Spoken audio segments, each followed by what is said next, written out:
The Ron Burgundy Podcast is a production of iHeart Radio Podcast Network and Funny or Die. A special thanks to all three of our sponsors, Fair, Coors Light, and NBC. Do you ever take a look at your car and just think, this thing is a piece of crap and I want to puke for even owning it? I've been there, let me tell you. Well, now you don't have to vomit when you look at your lousy car. Just pull out your phone and use Fair. That's F-A-I-R, and it's never been easier to get a car. With Fair, a huge selection of affordable, low-mileage, late-model pre-owned cars are just a few taps away. And if you ever start to get nauseous and want a different car, just pull out the Fair app and get yourself one. Fair, F-A-I-R, proud sponsor of the Ron Burgundy Podcast, even though I just mentioned vomit many times in this ad copy. Who's that man talking in my ear? He's Ron Burgundy. Hello, this is Ron Burgundy. And you guessed it. Welcome to the Ron Burgundy Podcast. I am, of course, joined by Carolina. Carolina, how are you? I'm good, actually. Thank you. Great.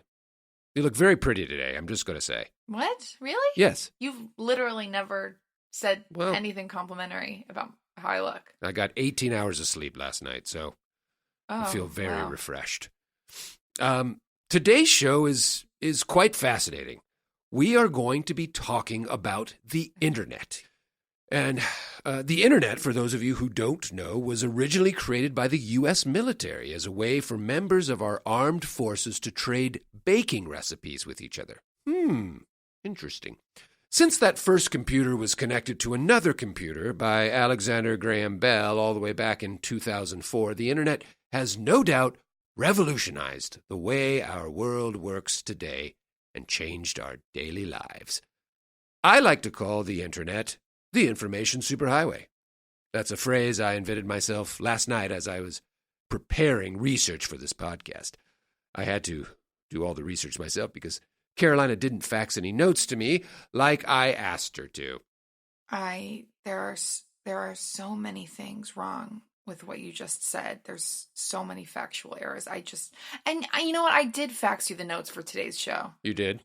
Yeah. Oh. Well, maybe I was out of fax paper. Ron, you really need to stop using that old fax machine that takes the curly paper that rolls up.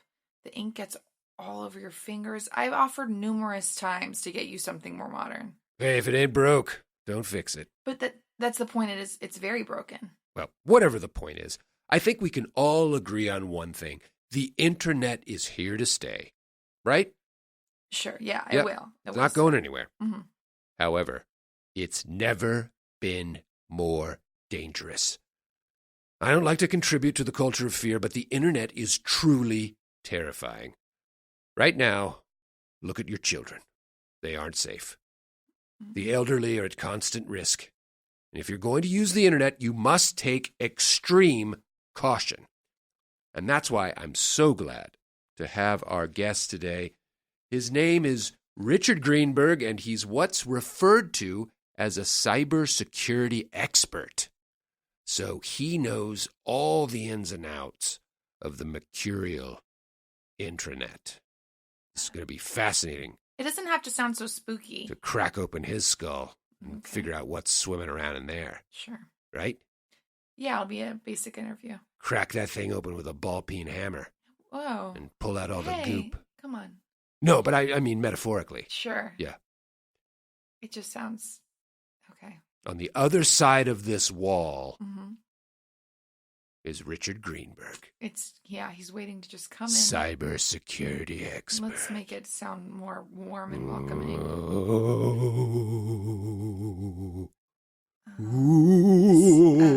Just a human, professional man. He knows it all. We'll be right back with our cybersecurity expert right after this commercial break. NBC is the first name in comedy television. From its humble beginning in radio with such stars as Bob Hope and Bing Crosby to the present day with hit shows like The Good Place and Superstore, NBC is known throughout our proud land as the leader in comedy programming. Hello, I'm Ron Burgundy, famous news anchor and podcaster with this NBC Minute. Did you know that NBC invented comedy? It's true. America was stuck in something called the Great Depression, but NBC executive Earl Tanner came along and decided Americans needed to laugh. In those days, people who laughed were considered insane and were thrown in what they called loony bins. But eventually a group of rebels called beatniks decided laughter was healthy, and overnight NBC became the go-to place for comedy. It's no different today. Be sure to catch the new NBC comedy lineup airing Thursdays and streaming online, and you can thank Earl Tanner for that. I made that name up. Heck, I made all of this up. I'm Ron Burgundy.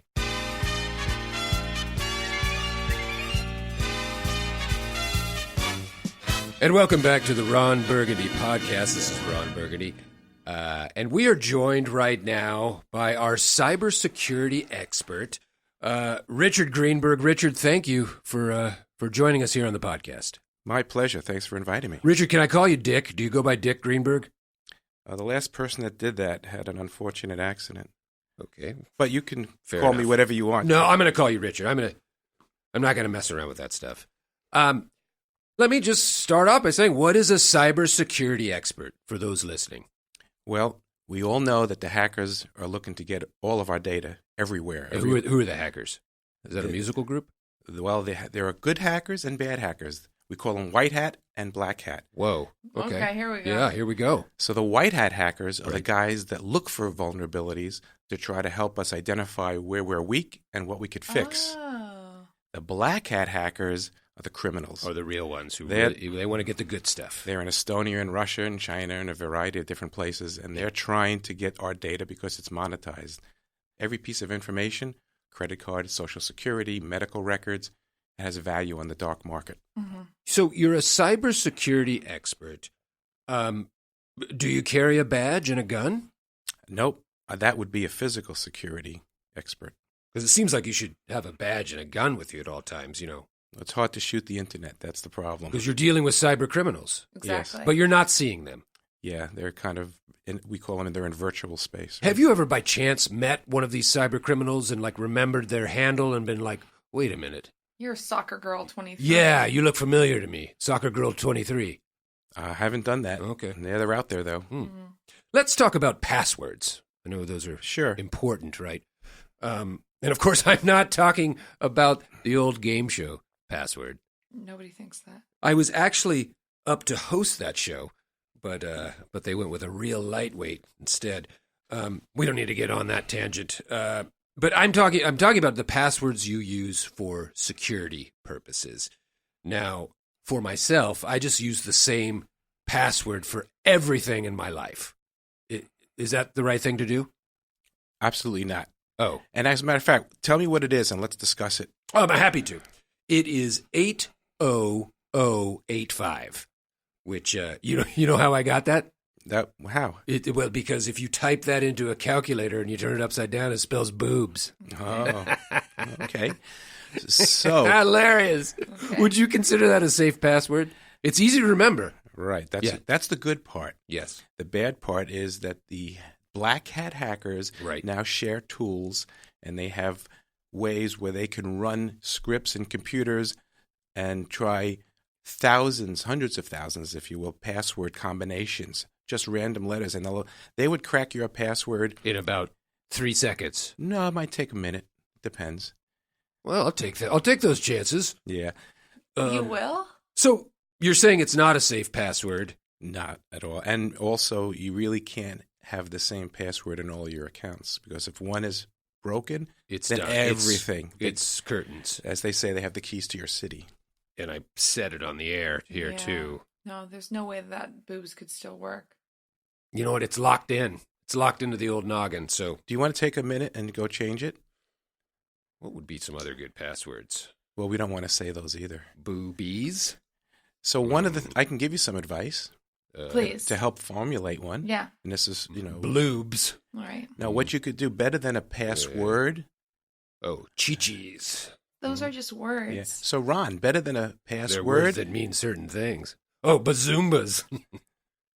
Okay. I'm sorry, Richard. Go ahead. No, Sorry. that's okay. I'm sorry, Richard.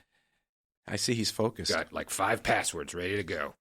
Okay. Yes. Consider a pass phrase. Right. So a combination of words such as Ron Burgundy is super duper. That's pretty long. Oh, well, Yeah. maybe Okay, something. so Ron Burgundy is super duper. You might remember that. Yeah, sure. Yeah. I would remember that. So that's a combination of letters that would be hard for a computer to crack because there's so many digits, so many characters. And then add some numbers on top of it. That would be good, but make sure you can remember those numbers. So like Ron Burgundy is super duper 1, 2, 3, 4, 5. Okay. Yeah. There you go. I think I got my new password. Okay, but don't tell anybody. Okay, so don't use that one. That was just an hypothetical. Yeah, exactly. Really don't use it. But Don't use it. if I can't think of another good one, I'll probably use that one.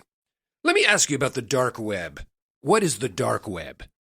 It's the place where the black hat hackers operate. That's where they live. Yes, they're there. They're deadly, and they want your stuff. And you can buy illegal narcotics and weapons on the dark web? You can buy anything you want. Really? Yeah. So, hypothetically, if I wanted to access the dark web and buy, let's say, this is purely a hypothetical situation, Quaaludes. Would you, Richard, be able to show me how to buy Quaaludes on the dark web? A Quaalude's still for sale. I don't know. I mean, yeah. The greenies?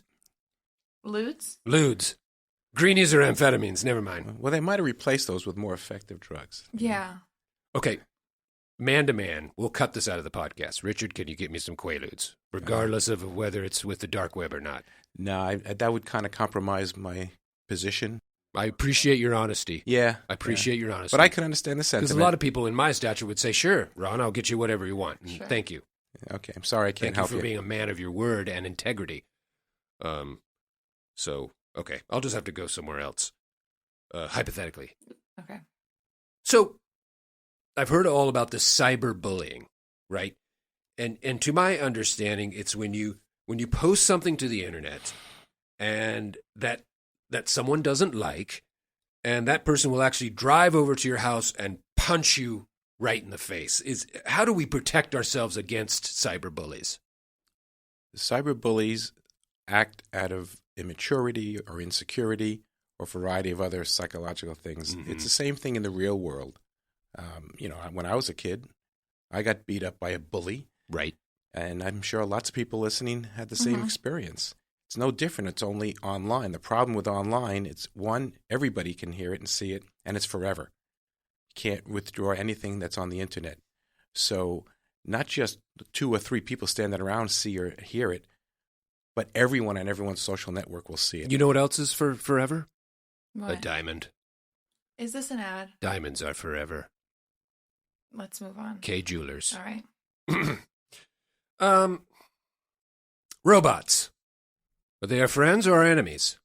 I'll just put it out there. So there's something called AI, artificial intelligence, Yep. that are built in, which makes robots and other types of, Think for themselves. more or less, they learn and they adapt, right? And so the future is unknown what these can do.